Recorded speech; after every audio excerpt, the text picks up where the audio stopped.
নীলফামারী বাসী মুমিন যারা, ওরা কখনো কোরআনের রাজ কায়েম থেকে সরে দাঁড়াতে পারে? সরে দাঁড়াবে তারা প্রমাণিত মুনাফিক যারা। মুনাফিক তো দেশে নেই, মাথায় টুপি, মুখে দাড়ি, পোশাক আশাক দেখলে মনে হয় জান্নাত থেকে পালিয়ে এসেছে, অথচ পায়ের আঙ্গুল থেকে মাথার চুল পর্যন্ত মুনাফিকিতে ভরা। বলেন, ও এদিকে একবার ওদিকে একবার। সূরা নিসা 4 নম্বর সূরার 5 নম্বর 12 19 নম্বর ব্যারিস্টার 143 নম্বর আয়াতে পাবেন আল্লাহ পাক বলেন, মুযাবাযাবিনা বাইনা যালিকা লা ইলাহা উলাদি ওয়ালা ইলাহা উলা। বলেন আল্লাহু আকবার। এটার দিকে খেয়াল করেন, আল্লাহ পাক বলেন মুনাফিক যারা, এরা দোদুল্যমান, একবার এদিকে আর একবার ওদিকে।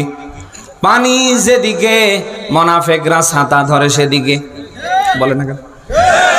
এদের দশক অনেক মুনাফিককে আমরা দেখেছি হাসিনার দোসরদের পা চাটতে। কোন রকম হাসিনার পতন হতে না হতে ওরা পল্টি খেয়ে আর একটা দলের পা চাটা শুরু করেছে।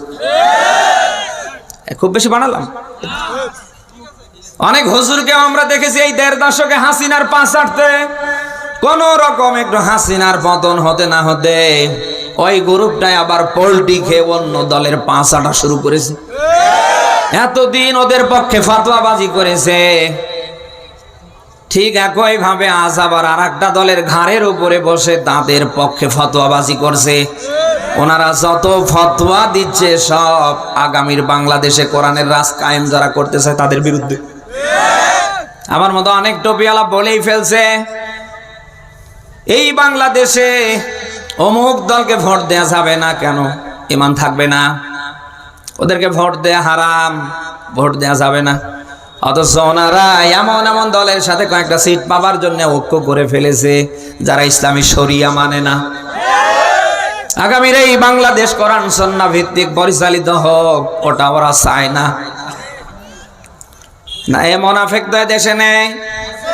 অথচ এই মাথা মোটা টুপিওয়ালাদের ফতোয়া হবার কথা ছিল, যারা ইসলামে শরিয়া বিশ্বাস করে না, আগামীর বাংলাদেশ কোরআন সুন্নাহ ভিত্তিক চলবে, যারা চায় না, এদের ভোট দেয়া হারাম।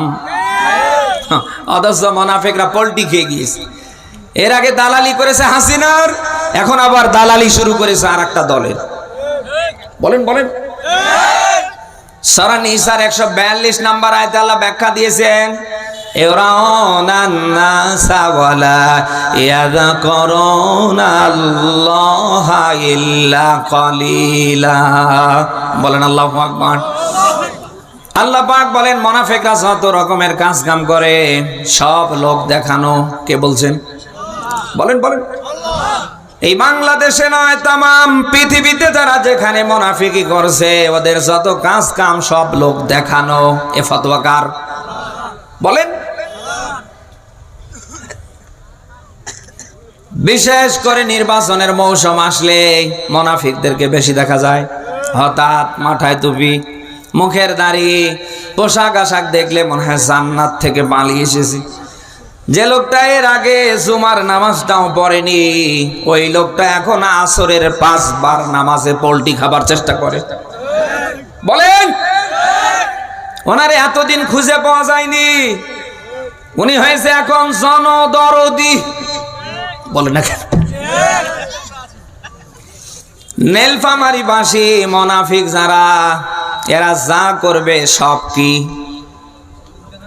বলেন বলেন। আপনাদের কষ্ট হচ্ছে?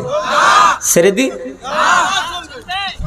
ওদের মাথার টুপি লোক দেখানো, মুখের দাড়ি লোক দেখানো, ওদের পোশাক আশাক, ওদের চাল চলন আচার ব্যবহার, ওদের দান সদকা, মানবতার কল্যাণে যত কাজ সব কি?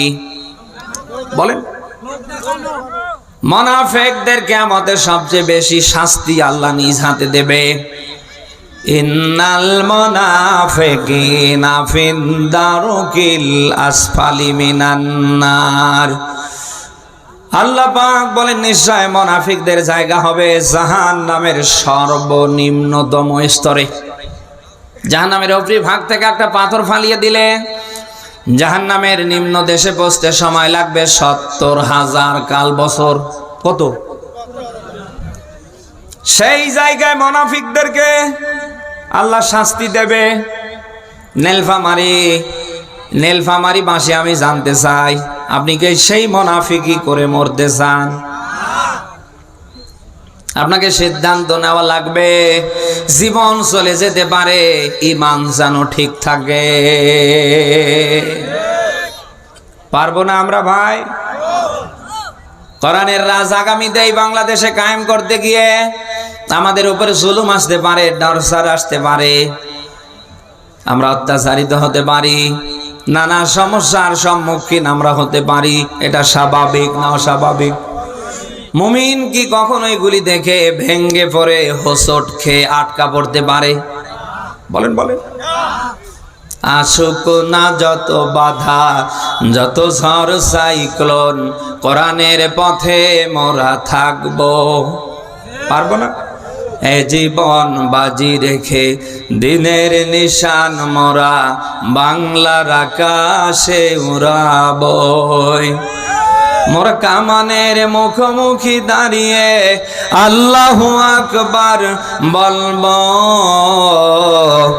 আসুক না যত বাধা, যত ঝড় সাইক্লোন, রসুলের পথে মোরা থাকবো। পারবো না ভাই? কারা পারি দেখি লিল্লাহে তাকবীর।